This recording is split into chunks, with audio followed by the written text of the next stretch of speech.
Oh shit, son, it's the second episode of Retro Turds! Once again, I'm Dev. Today we're playing Cyborg Justice, a 1993 beat-em-up from Novatrade for the Sega Genesis. Cyborg Justice seems to have the same plot as Robocop, except it's in space. And instead of the enhancements making you more awesome, they make you significantly worse, like at everything.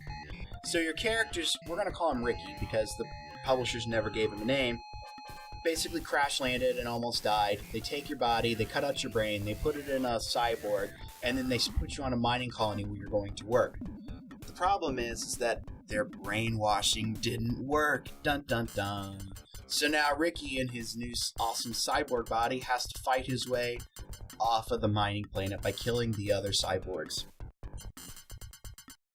So as the game starts, you're immediately given the option to decide what Ricky looks like. You get the option to choose an arm, a torso, and legs to make the ultimate fighting machine. This is slightly fun, but only for one reason. This gives you a perfect opportunity to see how bad the sound is in this game. But we'll have more on that later. After making Ricky, you head out on the vomit-colored planet to kill all the other cyborgs. Now, if you're like me, the first thing you do when you get a new game is tear up the manual and plug that sucker in. Instructions? We don't need no stinking instructions. I usually take the first few seconds of the game to mess around with the controls and get a feel for everything. This game does not want you to do that. They basically treat it like you're cheating and immediately start chucking rockets at you from off screen to keep you from stopping and thinking. Okay, so they want you to react quickly. No big deal, just deal with it, Dev. This is clearly one of those games where they want you to move and react on the spot and not stop and think.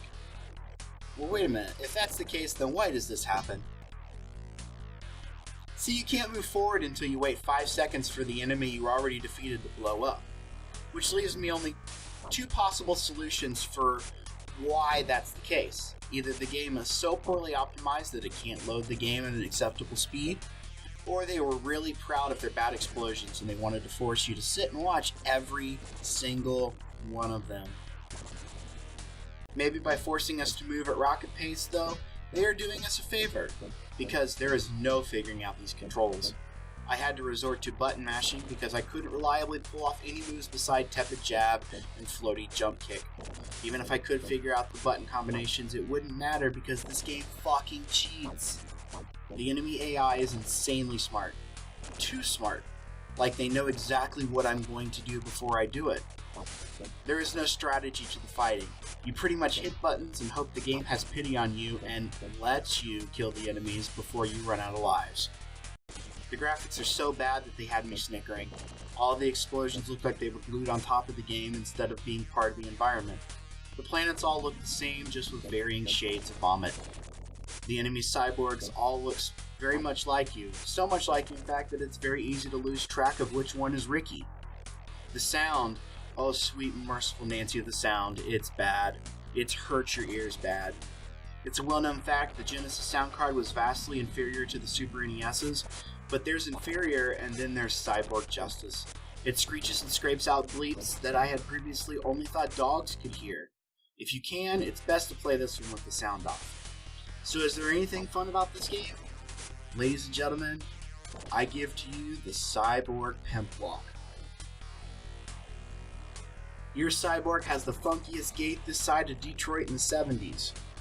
So, hopefully, if you find yourself in a torture dungeon where some sick fuck has decided to force you to play this crap, I hope he has a funky bass line playing on the stereo so you can at least get some enjoyment from playing this piece of shit. Well, that's going to do it for the second episode of Retro Turds. If you liked what you saw, please like the video and subscribe to the channel.